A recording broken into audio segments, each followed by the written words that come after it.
ನಮಸ್ಕಾರ ಸ್ನೇಹಿತರೆ, ಮತ್ತೊಂದು ದಿನ, ಮತ್ತೊಂದು ವಾರ, ಮತ್ತೊಂದು ವ್ಲಾಗಿಗೆ ನಿಮ್ಮೆಲ್ಲರಿಗೂ ಸುಸ್ವಾಗತ. ಸೊ ಮೊನ್ನೆ ಬರ್ಜು ಮನೆಗೆ ಬಂದಿದ್ದು.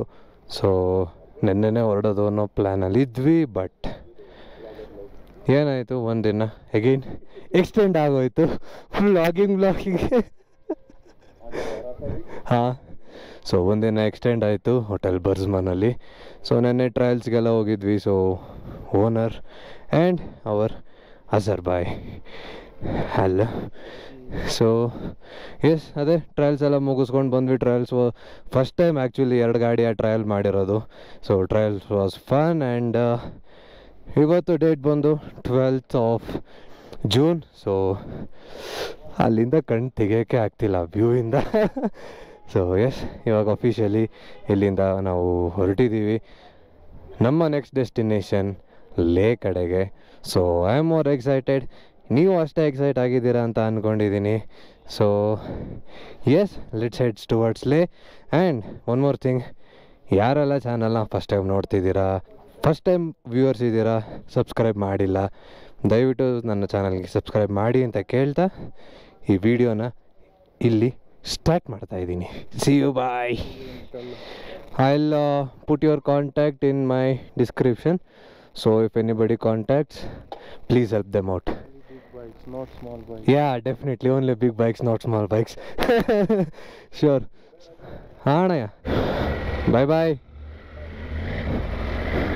So we have left officially.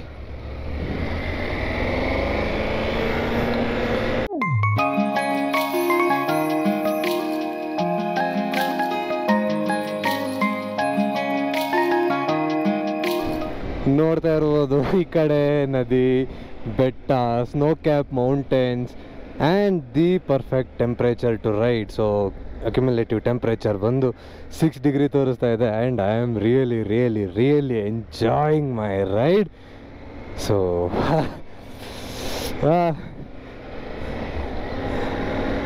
ಜೀವನದಲ್ಲಿ ಸ್ನೇಹಿತರೆ ಏನು ಖುಷಿ ಕೊಡುತ್ತಾ ಏನು ಬಿಡುತ್ತೆ ಗೊತ್ತಿಲ್ಲ. ಈ ಥರ ಬೆಟ್ಟ ಗುಡ್ಡ, ಆ ಥರ ಹಿಮ ತುಂಬಿರೋ ಪರ್ವತ, ಪಕ್ಕದಲ್ಲೇ ನದಿ, ಅದು ಬ್ಲೂ ವಾಟರ್, ಫ್ರೆಶ್ ವಾಟರ್, ಇದನ್ನೆಲ್ಲ ನಾವು ಎಕ್ಸ್ಪೀರಿಯೆನ್ಸ್ ಮಾಡ್ತಿದ್ದೀವಿ ಮೋಟರ್ ಸೈಕಲ್ ಮೇಲೆ, ಎಸ್ಪೆಷಲಿ ಕಾರಲ್ಲಿ ಕೂತ್ಕೊಂಡಲ್ಲ, ಗಾಡಿಯಲ್ಲಿ ಕೂತ್ಕೊಂಡು, being one with the nature. So that's what excites me a lot. And ಗೊತ್ತಿಲ್ಲ, ಅದು ಏನೋ ಒಂಥರ ಡಿಫ್ರೆಂಟ್ ಎಕ್ಸ್ಪೀರಿಯೆನ್ಸ್, ಡಿಫ್ರೆಂಟ್ ಝೋನ್. ನನಗೆ ಏನು ಮಾತಾಡಬೇಕು ಅಂತ ಆ್ಯಕ್ಚುಲಿ ಗೊತ್ತಾಗ್ತಾ ಇಲ್ಲ. ಅಷ್ಟು ಇಮೋಷ್ನಲ್ ಆಗಿದ್ದೀನಿ, ಅಷ್ಟು ಖುಷಿಯಾಗಿದ್ದೀನಿ, ಅಷ್ಟು ಒಂಥರ ಬೇರೆಯೇ ಪ್ರಪಂಚದಲ್ಲಿ ಇದ್ದೀನಿ ಅಂತಲೇ ಹೇಳ್ಬೋದು. ಏಕೆಂದರೆ ಹೌದು, ರೈಡ್ಸ್ ಮಾಡ್ತಿದ್ದೆ ನಾನು.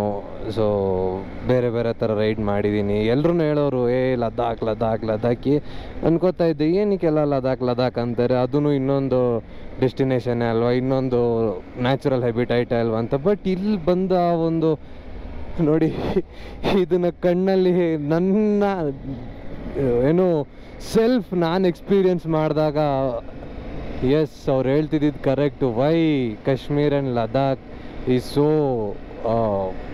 ಬ್ಯೂಟಿಫುಲ್ ಆ್ಯಂಡ್ ಸೋ ಹೈಪ್ಡ್ ಅಂತ ಇವಾಗ ಅನ್ನಿಸ್ತಾ ಇದೆ ನನಗೆ.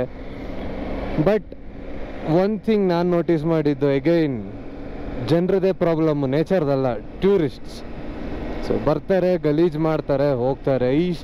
ಇದಕ್ಕಿಂತ ಇನ್ನೂ ಸ್ವರ್ಗ, ಆ ಪ್ರಕೃತಿನಲ್ಲೇ ನಮಗೆ ಸ್ವರ್ಗ ಸಿಕ್ಕಿದೆ. ಆ ಸ್ವರ್ಗಕ್ಕೂ ಬಂದ್ಬಿಟ್ಟು ಗಲೀಜು ಮಾಡಿ ಹೋಗೋವಂಥ ಜನಗಳಿಗೆ ಏನು ಹೇಳಬೇಕು ಅನ್ನೋದು ನನಗೆ ಅರ್ಥ ಆಗಲ್ಲ. ಬಿಕಾಸ್ ನಮ್ಮ ರೆಸ್ಪಾನ್ಸಿಬಿಲಿಟಿ ಅಲ್ವಾ, ನೇಚರ್ ಅನ್ನೋದು ನಮಗೆ ಸಿಕ್ಕಿರ್ತಕ್ಕಂಥ ಒಂದು ದೊಡ್ಡ ಗಿಫ್ಟ್, ದೊಡ್ಡ ಗಿಫ್ಟು. ಅದನ್ನು ನಾವು ಉಳಿಸ್ಕೋಬೇಕೇ ಹೊರತು ಅದನ್ನು ಹಾಳು ಮಾಡ್ಕೊಳ್ಳೋದಲ್ಲ. ನೋಡಿ, ಯಾವುದೋ ವಾಲ್ ಪೇಂಟಿಂಗ್ಸ್ ಇದ್ದಂಗೆ ಇದೆಲ್ಲ ಲಿಟ್ರಲಿ. ಅದನ್ನು ನಾವು ಹಾಳು ಮಾಡಿಕೊಂಡು ಏನು ಅರ್ಥ ಆಗಲ್ಲ. ಎಜುಕೇಟೆಡ್ ಇಲ್ಲಿಟ್ರೇಟ್ ಅನ್ಸತ್ತೆ ನನಗಿದೆಲ್ಲ. ಯಾಕೆಂದರೆ ಬರ್ತಾರೆ, ಪ್ಲಾಸ್ಟಿಕ್ಸ್ ಬಿಸಾಕ್ತಾರೆ, ಬಾಟಲ್ಸ್ ಬಿಸಾಕ್ತಾರೆ, ಹಾಳು ಮಾಡ್ತಾರೆ. ಬುದ್ಧಿ ಇರಬೇಕಷ್ಟೇ ಮನುಷ್ಯ ಅದವನಿಗೆ. ಏಕೆಂದರೆ ಫ್ರೀಯಾಗಿ ಸಿಕ್ಕಿದೆ ಅಂತ ಅದನ್ನು ಯುಟಿಲೈಸ್ ಮಾಡ್ಕೋಬೇಕೇ ಹೊರತು ಮಿಸ್ಯೂಸ್ ಮಾಡ್ಕೋಬಾರ್ದು. ಸೊ ಯುಟಿಲೈಸ್ನ ಮಿಸ್ಯೂಸ್ ಮಾಡ್ಕೋತಾ ಇರೋ ಜನಗಳೇ, ದಯವಿಟ್ಟು ನನ್ನ ಕಡೆಯಿಂದ ನಾನು ವ್ಲಾಗಲ್ಲಿ ಯಾರನ್ನ ನೋಡ್ತಿರೋರಿದ್ರೆ ಅಥವಾ ಇದು ಹೆಂಗೋ ಯಾರಿಗೋ ರೀಚ್ ಆಗಿ ಅವ್ರು ನೋಡ್ತಿರೋರಿದ್ರೆ ಒಂದು ಸಣ್ಣ request, B a responsible traveller. So ನಿಮ್ಮ ಪ್ಲಾಸ್ಟಿಕ್ ವೇಸ್ಟ್ ಆಗಲಿ, ನಿಮ್ಮ ಇದಾಗಲಿ, ದಯವಿಟ್ಟು ಅದನ್ನು ನಿಮ್ಮ ಹತ್ರನೇ ಇಟ್ಕೊಳ್ಳಿ. ಒಂದು ಸರ್ಟೆನ್ ಜಾಗಕ್ಕೆ ಹೋಗಿ ಅಲ್ಲಿ ಡಸ್ಟ್ಬಿನ್ಸ್ ಇರುತ್ತೆ, ಅಲ್ಲಿ ಡಂಪ್ ಮಾಡಿ. ಅದ್ರ ಬಿಟ್ಟು ಇಲ್ಲೆಲ್ಲ ಡಂಪ್ ಮಾಡೋದಲ್ಲ. ಸೊ ಬರ್ತಿಲ್ಲ ಅಂತ ಅಣ್ಣ ಹೇಳ್ತಿದ್ದಾರೆ. ಅಣ್ಣಯ್ಯ ಏನಾಯ್ತು? ಹೌದಾ? ಸೋನ್ಮರ್ಗಿಂದ ಸೀದಾ ಬಂದು 2 ಡಿವಿಯೇಷನ್ ಇದೆ ನಮಗಿಲ್ಲಿ. ಸೊ ಈ ಸ್ಟ್ರೈಟ್ ಡಿವಿಯೇಷನ್ ಹೋದರೆ ಅಮರ್ನಾಥ್ ಯಾತ್ರಾ ಕಡೆ ಹೋಗ್ತೀವಿ, ಆ್ಯಂಡ್ ಈ ಲೆಫ್ಟ್ ತೊಗೊಂಡ್ರೆ ನಾವು ನಮ್ಮ ಜೋಜಿಲಾ ಪಾಸ್ ಕಾರ್ಗಿಲ್ ಕಡೆ ಹೋಗ್ತೀವಿ. ಸೊ ಸದ್ಯಕ್ಕೆ ನಮ್ಮ ಡೆಸ್ಟಿನೇಷನ್ ಲೇ ಆಗಿರೋದ್ರಿಂದ ಜೋಜಿಲಾ ಪಾಸ್ ಆ್ಯಂಡ್ ಕಾರ್ಗಿಲ್ ಕಡೆ ಗಾಡಿನ ತಿರುಗಿಸಿದ್ದೀವಿ. ಇದಕ್ಕಿಂತ ಮುಂಚೆ ಬಿ ಎ ರೆಸ್ಪಾನ್ಸಿಬಲ್ ಟ್ರಾವೆಲರ್ ಅಂತ ಹೇಳ್ತಾ ಇದ್ದೆ. ಸೊ ನಿಮ್ಮ ಪ್ಲಾಸ್ಟಿಕ್ ವೇಸ್ಟ್ಗಳಾಗಲಿ, ನಿಮ್ಮ ನೋಡಿ ಇಲ್ಲಿ ಬಾಟಲ್ಸ್ ಬಿಸಾಕ್ ಹೋಗಿದ್ದಾರೆ, ಇಲ್ಲಿ ಬಾಟಲ್ಸ್ ಬಿಸಾಕ್ ಹೋಗಿದ್ದಾರೆ, ಬಿಸ್ಕೆಟ್ಸ್ ಕವರ್ಸು. ಸೊ ನಿಮ್ಮ ಒಂದು ಸಪ್ರೇಟ್ ಗಾರ್ಬೇಜ್ ಬ್ಯಾಗ್ ಅಥವಾ ಏನಾದ್ರು ಕ್ಯಾರಿ ಮಾಡಿಕೊಂಡು ನಿಮ್ಮ ವೇಸ್ಟ್ಗಳನ್ನ ಅದರಲ್ಲಿ ತುಂಬಿಕೊಂಡು ಒಂದು ಕಡೆ ಹೋಗಿ ಡಸ್ಟ್ಬಿನ್ಸ್ ಇರುತ್ತೆ ಅಲ್ಲಿ ಡಂಪ್ ಮಾಡಿ. ಅದು ಬಿಟ್ಟು ಇಂಥ ಕಡೆ ಡಂಪ್ ಮಾಡಿ ನೇಚರ್ನ ಹಾಳು ಮಾಡೋದಲ್ಲ ಫಸ್ಟ್ ಆಫ್ ಆಲ್. ಏಕೆಂದರೆ ಇಲ್ಲಿ ನಮಗೆ ಎಷ್ಟು ಅಧಿಕಾರ ಇದೆ ಬದುಕೋಕ್ಕೆ, ಅಷ್ಟೇ ಅಧಿಕಾರ ನ್ಯಾಚುರಲ್ ಹ್ಯಾಬಿಟೈಟ್ಗೆ ಆ್ಯಂಡ್ ವೈಲ್ಡ್ ಲೈಫ್ಗೂ ಇದೆ. ಸೊ ಈ ಪ್ಲಾಸ್ಟಿಕ್ ವೇಸ್ಟ್ಗಳಿಂದ ನೀವುಗಳೇ ನೋಡಿರ್ಬೋದು ರಿಪೋರ್ಟ್ಗಳಲ್ಲಿ ಎಷ್ಟೋ ಪ್ರಾಣಿಗಳು ಪ್ಲಾಸ್ಟಿಕ್ ತಿಂದು ಸತ್ತೋಗಿರೋ ಉದಾಹರಣೆಗಳಿದೆ. ಅಥವಾ ಆ ಒಂದು ಪ್ಲಾಸ್ಟಿಕ್ ಜಿನ್ಗಿ ಫಾರೆಸ್ಟ್ ಫೈರಾಗಿ ಕನ್ವರ್ಟ್ ಆಗಿ ಆ ಫಾರೆಸ್ಟ್ ಫೈರಿಂದ ಎಷ್ಟೋ ಅನಿಮಲ್ಗಳು ಸತ್ತೋಗಿರೋ ಎಕ್ಸಾಂಪಲ್ಸ್ ಇದೆ. ಸೊ ಅಂಥ ಮುಟ್ಟಾಳ್ತನ ಮಾಡ್ದಲ್ಲೇ be a responsible traveller, be a responsible citizen and be a responsible human to the nature ಅಂತ ಹೇಳ್ತಾ ಗೊತ್ತಿಲ್ಲ, ಹೇಳ್ಬೇಕು ಅನ್ನಿಸ್ದು ಹೇಳ್ಬಿಟ್ಟಿದ್ದೀನಿ. ಇಷ್ಟು ಮನಸ್ಸಿಗೆ ತುಂಬ ಹಿಟ್ ಆಯಿತು ನನಗೆ ಆ್ಯಕ್ಚುಲಿ ಆ ಒಂದು ವೇಸ್ಟ್ಗಳನ್ನ ನೋಡಿದಾಗ. ಸೊ ಎಸ್, ನಮ್ಮ ರೈಡ್ನ ಇಲ್ಲೇ ಕಂಟಿನ್ಯೂ ಮಾಡ್ಕೊಂಡು ಹೋಗ್ತಾ ಇದ್ದೀನಿ. ಸೊ ಸ್ವಲ್ಪ ಟೈಮಲ್ಲೇ ನಾನು ನಿಮಗೆ ವಾಪಸ್ ಸಿಗ್ತೀನಿ. ಓಕೆ.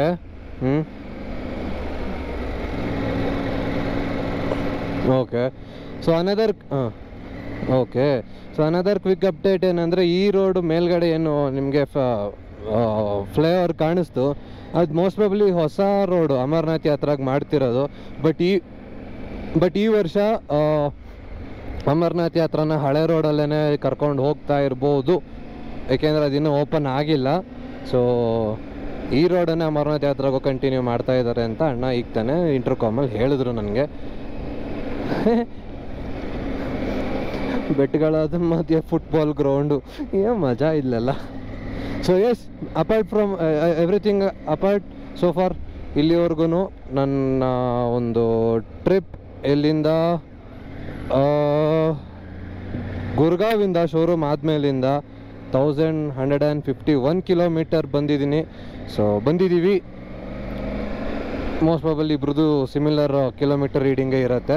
ಸೊ 1152 ಕಿಲೋಮೀಟರ್ಸ್ ಕವರ್ ಮಾಡಿದ್ದೀವಿ. ಇಲ್ಲಿ ತನಕ ಏನೂ ನಮಗೆ ಗಾಡಿಯಿಂದ ಆಗಲಿ, ನಮ್ಮ ಸೆಲ್ಫ್ ಆಗಲಿ, ನಮ್ಮ ಒಂದು ಕಂಡೀಷನ್ ಆಗಲಿ ಎಲ್ಲೂ ಬ್ಯಾಡ್ ಅಂತ ಆಗಿಲ್ಲ. ಸೊ ಲೆಟ್ಸ್ ಸಿ, ಇದೇ ರೀತಿ ಮುಂದೆ ಕಂಟಿನ್ಯೂ ಮಾಡ್ಕೊಂಡು ಹೋಗೋ ಹೋಪ್ಸಲ್ಲಿನೂ ಸಹ ಇದ್ದೀನಿ. ಆ್ಯಂಡ್ ಆರ್ಮಿ ಕಾನ್ವಾಯ್ಸ್ ಈ ಥರ ಸಿಕ್ಕಾಬಿಟ್ಟೆ ಹೋಗ್ತಾ ಇರುತ್ತೆ. ಇದನ್ನಂತೂ ಸುಮಾರು ನೋಡ್ಬಿಟ್ಟೆ 2 ದಿನದಿಂದ. ಹೋಗ್ತಾ ಇರುತ್ತೆ. ಸೊ ಅಲ್ಲಿವರೆಗೂ ಸ್ವಲ್ಪ ಈ ರೈಡ್ಸ್, ಈ ಮೌಂಟೇನ್ ರೇಂಜಸ್ನ ಎಂಜಾಯ್ ಮಾಡಿ ಅಂತ ಹೇಳ್ತಾ ಆಮೇಲೆ ನಾನು ನಿಮಗೆ ವಾಪಸ್ ಸಿಗ್ತೀನಿ. ಓಕೆ. ಸೊ ಅಮರ್ನಾಥ್ ಯಾತ್ರಾದು ಹೆಲಿಕಾಪ್ಟರ್ ಸರ್ವಿಸ್ ಇದೆಯಲ್ಲ, ಸೊ ಅದು ಇಲ್ಲಿಂದ ಸ್ಟಾರ್ಟ್ ಆಗುತ್ತೆ. ಈ ಹೆಲಿಪ್ಯಾಡಿಂದ ಸೀದಾ ಅಮರ್ನಾಥ್ ಕೇವ್ಸ್ಗೆ ಹೆಲಿಪ್ಯಾಡ್ ಸರ್ವಿಸ್ನ ಡೈರೆಕ್ಟ್ ಕೊಟ್ಟಿದ್ದಾರೆ.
ಸೊ ಸ್ನೇಹಿತರೆ, ಆಫ್ ರೋಡಿಂಗ್ ಸ್ವಲ್ಪ ಸ್ಟಾರ್ಟ್ ಆಗಿದೆ.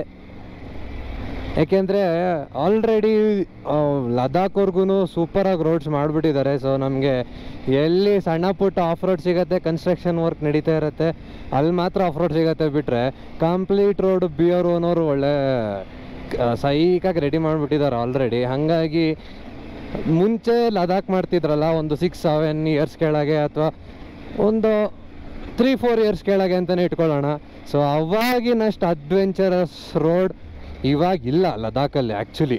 ಸೊ ಅವಾಗ ಲದಾಖ್ ಮಾಡಿ ಬಂದರು ಅಂದ್ರೇ ಒಂದು ಸ್ಪೆಷಲ್ ಟ್ರೀಟ್ಮೆಂಟ್ ಇರ್ತಾಯಿತ್ತು, ಒಂದು ರೆಸ್ಪೆಕ್ಟ್ ಈಗಲೂ ಇದೆ, ಇಲ್ಲ ಅಂತಿಲ್ಲ. ಒಂದು ಅಚೀವ್ಮೆಂಟ್ ಫೀಲಿಂಗ್ ಇರ್ತಾಯಿತ್ತು ಲದಾಖ್ ಮುಗಿಸಿ ಬಂದರೆ. ಇವಾಗ ಏನಾಗಿದೆ, straight to straight, highway to highway types ಆಗೋಗಿದೆ ಲದಾಖು. ಆ್ಯಂಡ್ ವೆರಿ ಕಾಮನ್ ಆಗೋಗಿದೆ ಎಲ್ರಿಗೂ. ಸೊ ಎವ್ರಿ ಇಯರ್ ಲದಾಖ್ ಬಂದೇ ಬರ್ತಾರೆ, ಮಾಡೇ ಮಾಡ್ತಾರೆ ಅನ್ನೋ ಈಸಿ ಆಗೋಗಿದೆ, ಈಸಿಲಿ ಆಕ್ಸೆಸೇಬಲ್ ಅನ್ನೋ ರೀತಿ ಆಗೋಗಿದೆ. So yes, good for development. But adventurous freak ಇರೋರಿಗೆ, ಒಂದು ಸ್ವಲ್ಪ ಹಾರ್ಡ್ ಕೋರ್ ಆಫ್ ರೋಡಿಂಗ್ ಇಷ್ಟಪಡೋರಿಗೆ ಸ್ವಲ್ಪ ಡಿಸಪಾಯಿಂಟ್ಮೆಂಟ್ ಸಹಜ. ಬಟ್ ಬಟ್ ಆ ಥರ ಅದನ್ನು ಎಕ್ಸ್ಪೀರಿಯೆನ್ಸ್ ಮಾಡಬೇಕು ಅಂದರೆ ಝನ್ಸ್ಕಾರ್ ಇದೆ ಮತ್ತು ಬೇರೆ ರೂಟ್ಸ್ಗಳಿದೆ ಅಂತ ಹೇಳ್ತಾ ಇದ್ದಾರೆ ಅಣ್ಣ. ಸೊ ಮಜಾ ಇದೆ, ಯಾಕೆಂದರೆ ನಂದು ಎಸ್ಪೆಷಲಿ ಫಸ್ಟ್ ಟೈಮ್ ಆಗಿರೋದ್ರಿಂದ ನನಗೆ ಖುಷಿ ಕೊಡ್ತಾ ಇದೆ. ತುಂಬ ಪ್ರತಿ ಸಲ ಮಾಡಿರೋರಿಗೆ, ಇಲ್ಲಿ ಡೆವಲಪ್ಮೆಂಟ್ ನೋಡಿರೋರಿಗೆ ಇದೇನು ಅನಿಸಲ್ಲ ಆ್ಯಕ್ಚುಲಿ. ಬಟ್ ನನಗೆ ಡೂಯಿಂಗ್ ಸಮಥಿಂಗ್, ನಾನು ಲದಾಖ್ ಮಾಡ್ತಾ ಇದ್ದೀನಿ, ನನ್ನ ಕೈಯಲ್ಲಿ ಆಗ್ತಾ ಇದೆ ಅನ್ನೋ ಒಂದು ಫೀಲಿಂಗ್ ಇವಾಗ ನನಗೆ ಎಸ್ಪೆಷಲಿ.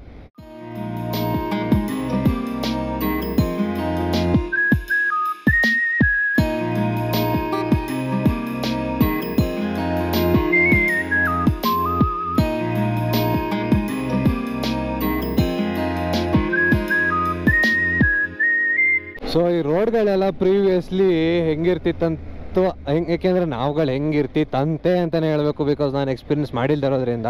ಸೊ ಪೂರ್ತಿ ಕೆಸರು ಆಯಿತಾ. ಆ್ಯಂಡ್ ಈಗ ನಾವುಗಳು ಕೆಸರು, ವಿಂಟರ್ಸಲ್ಲಿ ಕೆಸರು.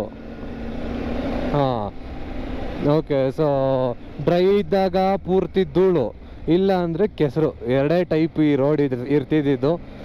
ಈಗಿನ ಅಷ್ಟು ಈ ಥರ ಗಾಡಿಗಳು, ಈ ಥರ ವೆಲ್ ಸ್ಪೆಸಿಫಿಕಲಿ ಬಿಲ್ಟ್ ಗಾಡಿಗಳು ಇರ್ತಿರ್ಲಿಲ್ಲ ಆವಾಗ. ಸೊ ಬುಲೆಟಲ್ಲಿ ಬರ್ತಾಯಿದ್ರು. ಆ ಬುಲೆಟ್ನ ಎಸ್ಪೆಷಲಿ ಜುನೇದಣ್ಣ ಅಂತೂ ಬುಲೆಟ್ನ ಮಾಡಿಫೈ ಮಾಡಿಕೊಂಡು ಅದರಲ್ಲಿ ಇಲ್ಲಿಗೋಸ್ಕರ ಏನೇನು ಡ್ರಾಬ್ಯಾಕ್ಸ್ನ ಅವರು ನೋಡ್ಕೋತಾ ಇದ್ರು. ಸೀದಾ ಅದನ್ನು ವಾಪಸ್ ಬೆಂಗಳೂರಿಗೆ ಬಂದು ಅವ್ರ ಗರಾಜಲ್ಲಿ ಅದನ್ನು ಇದು ಗ್ಲೇಷಿಯರ್ಸಾ? So glacier, polluted glacier. So ಏನು ಹೇಳ್ತಿದ್ದೆ, ಇಲ್ಲಿ ಅವ್ರು ಏನೇನು ಡ್ರಾಬ್ಯಾಕ್ಸ್ನ ಎಕ್ಸ್ಪೀರಿಯೆನ್ಸ್ ಮಾಡ್ತಾಯಿದ್ರು, ಆ ಒಂದು ಡ್ರಾಬ್ಯಾಕ್ಸ್ನ ಸೀದಾ ಬೆಂಗಳೂರಿಗೆ ಬಂದು R&D ಮಾಡಿ, ಟೆಸ್ಟ್ ಮಾಡಿ, ಸೊ ಇಲ್ಲಿಗೆ ಹೆಂಗೆ ಬೇಕು, ಯಾವ ಥರ ಬೇಕು, ಏನೇನು ಬೇಕು ಅನ್ನೋ ಇಂಜಿನಿಯರಿಂಗ್ನ ಅವರಲ್ಲಿ ಮಾಡಿಕೊಂಡು ಮತ್ತೆ ನೆಕ್ಸ್ಟ್ ಇಯರ್ ಸೇಮ್ ಆ ಒಂದು ಪ್ರಾಡಕ್ಟ್ನ ತೊಗೊಂಬಂದು ಇಲ್ಲಿ ಟೆಸ್ಟ್ ಮಾಡ್ತಾಯಿದ್ರು. ಹೋಗೋ ಸೈಡ್ಗೆ ಅದನ್ನು ಏನಂತಾರೆ ಬಿಲ್ಡ್ ಮಾಡಿ, ಸೊ ಅದನ್ನು ಟೆಸ್ಟಿಂಗ್ ಮಾಡಿಕೊಂಡು ಮತ್ತೆ ನೆಕ್ಸ್ಟ್ ಇಯರ್ ಆ ಪ್ರಾಡಕ್ಟ್ಸ್ನ ಲದಾಖಲ್ಲಿ ಮಾಡಿದಾಗ, ಸೊ ಅಂದರೆ ಏನು ಪ್ರತಿ ವರ್ಷ ಅಪ್ಗ್ರೇಡ್. ಸೊ ಈ ವರ್ಷ ಏನು ಅವರು ಫೈಂಡ್ ಔಟ್ ಮಾಡಿರ್ತಾರೆ ಅದಕ್ಕೆ ಗಾಡಿಯಲ್ಲಿ ಫಿಟ್ ಮಾಡಿ ಆ ಪ್ರಾಡಕ್ಟ್ನ ರಿಲೀಸ್ ಮಾಡಿ ಚೆಕ್ ಮಾಡಿ ನೆಕ್ಸ್ಟ್ ಇಯರ್ ಸೇಮ್ ಸೈಕಲ್ ಆ ಥರದಲ್ಲಿ ಅವರು ಅವರ ಗರಾಜಲ್ಲಿ ಪ್ರಾಡಕ್ಟ್ಸ್ನ ರಿಲೀಸ್ ಮಾಡ್ತಾ ಇದ್ದಿದ್ದು. ಬಟ್ ಈಗ ಹಿಂಗಾಗಿದೆ ಅಂದರೆ ಗಾಡಿ ಯಾವುದು ಹೊಸ ಗಾಡಿ ಬರೋಕ್ಕಿಂತ ಮುಂಚೆನೇ ಪ್ರಾಡಕ್ಟ್ ರಿಲೀಸ್ ಆಗಿರುತ್ತೆ ವಿತೌಟ್ ಟೆಸ್ಟಿಂಗ್.